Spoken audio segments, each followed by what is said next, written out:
कराड नगरपालिका निवडणुकीमध्ये भाजप आणि शिंदेची शिवसेना एकमेकांच्या विरोधात लढतायत। या ठिकाणी भाजपला शह देण्यासाठी शिंदेच्या शिवसेनेची शरद पवारांच्या राष्ट्रवादीशी हातमिळवणी झाली आहे। शिवसेना आणि शरद पवार राष्ट्रवादी हे यशवंत विकास आघाडी आणि लोकशाही आघाडीच्या माध्यमातून एकत्रितपणे निवडणूक लढतायत।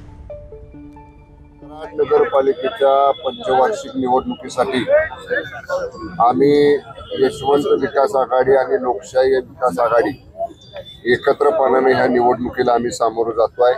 सगळ्यांनी बरोबर घेऊन कराड शहराच्या विकासासाठी आपण अशा पद्धतीने केवळ कराड नगरीचा, कराड शहराचा विकास डोळ्यासमोर ठेवून आपण ही निवडणूक लढवतोय। अनेक पक्ष एकत्र येऊन आमच्या विरोधात निवडणूक पक्षाचं चिन्ह न घेता लढवतात।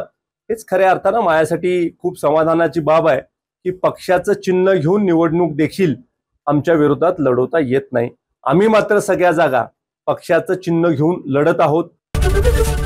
एबीपी माझा, उघडा डोळे बघा नीट।